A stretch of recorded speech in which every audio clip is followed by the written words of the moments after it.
the Overtone series and the system of the chakras. I came up with this idea while I was reflecting on the fact that you will find the positions of the chakras in the body described in slightly different ways according to the school or tradition you are engaging with. And actually, not for all the chakras, mainly for these two, Svadhisthana and Manipura. All the other ones are always described as being located more or less in the same positions. But with these two, you will find different versions. So, for example, you will hear that Svadhisthana chakra is located very, very, very close to Muladhara, and Manipura is basically, if I remember well, slightly below the navel.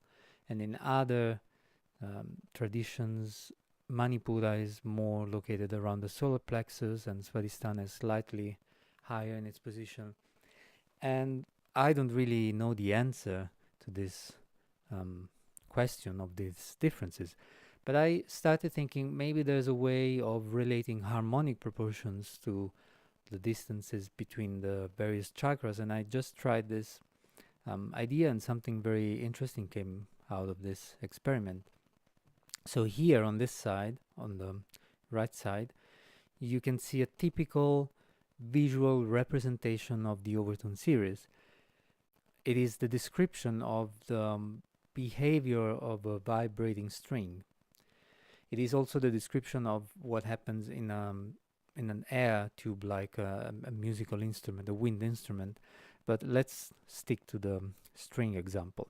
So this would be the length of the string, and these are the 2 points where the string is attached and is not moving.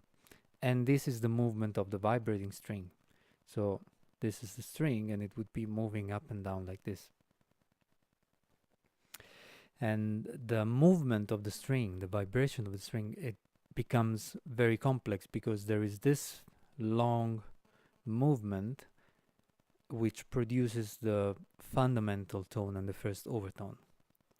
And then additionally to this one, there's a second movement which divides the string exactly in half. So you would have to imagine this movement here overlapping this movement. So it would be something like this.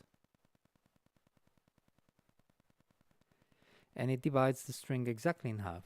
Because this is half the length, it would also be double the frequency. So this creates the second overtone, which is an octave higher, as we have talked about already in the overtone section of this course. And so on. Then the next node, these are called nodes, it happens in a way that divides the string in 3 equal parts, and then so on.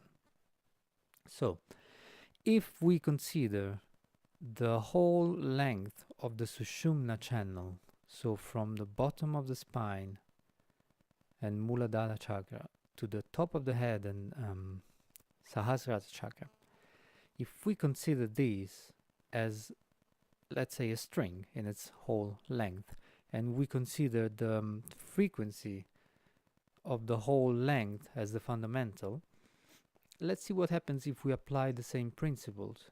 So this would be the equivalent of the length of the whole string as you see it here.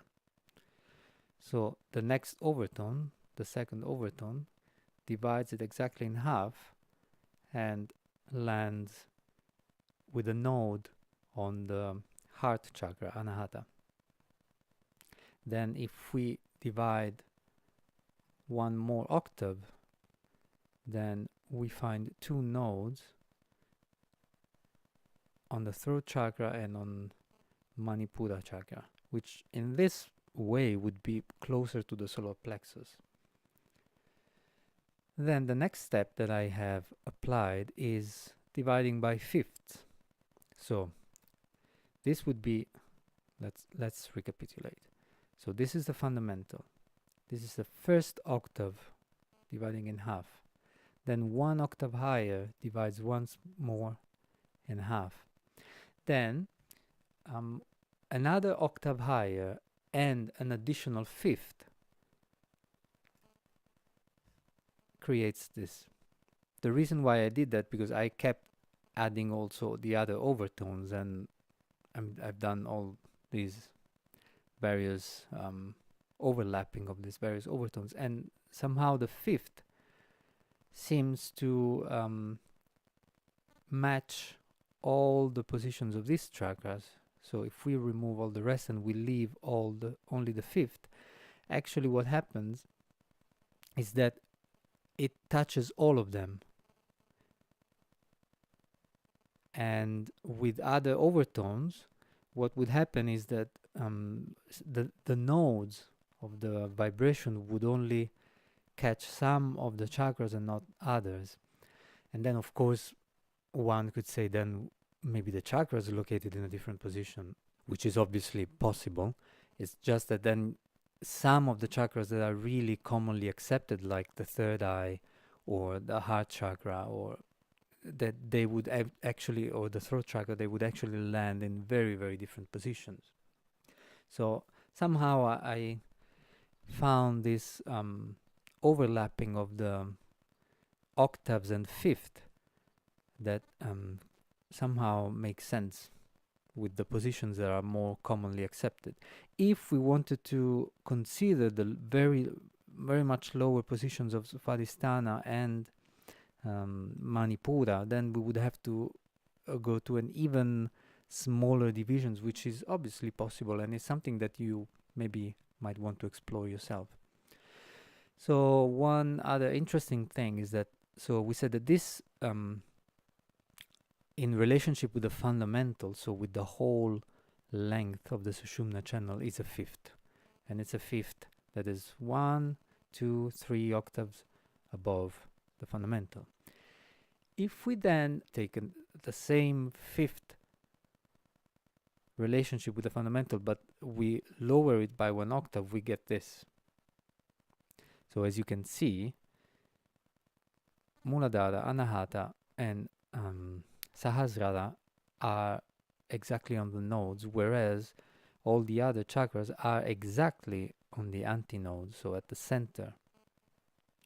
And I then intuitively overlapped these because this made me think of something, and then I remember what it made me think of, and I just played around with overlapping this with the flower of life, and somehow I found it very interesting that that subdivision of a fifth in relationship with the fundamental length of the Sushumna also beautifully overlaps with these proportions, with this sacred geometry, harmonic proportions of the flower of life, which, as you probably know, you may know, that it's a very ancient symbol that it's been found in various parts of the world, and a lot has been said and written about it, and it's a very fascinating topic that you can research yourself.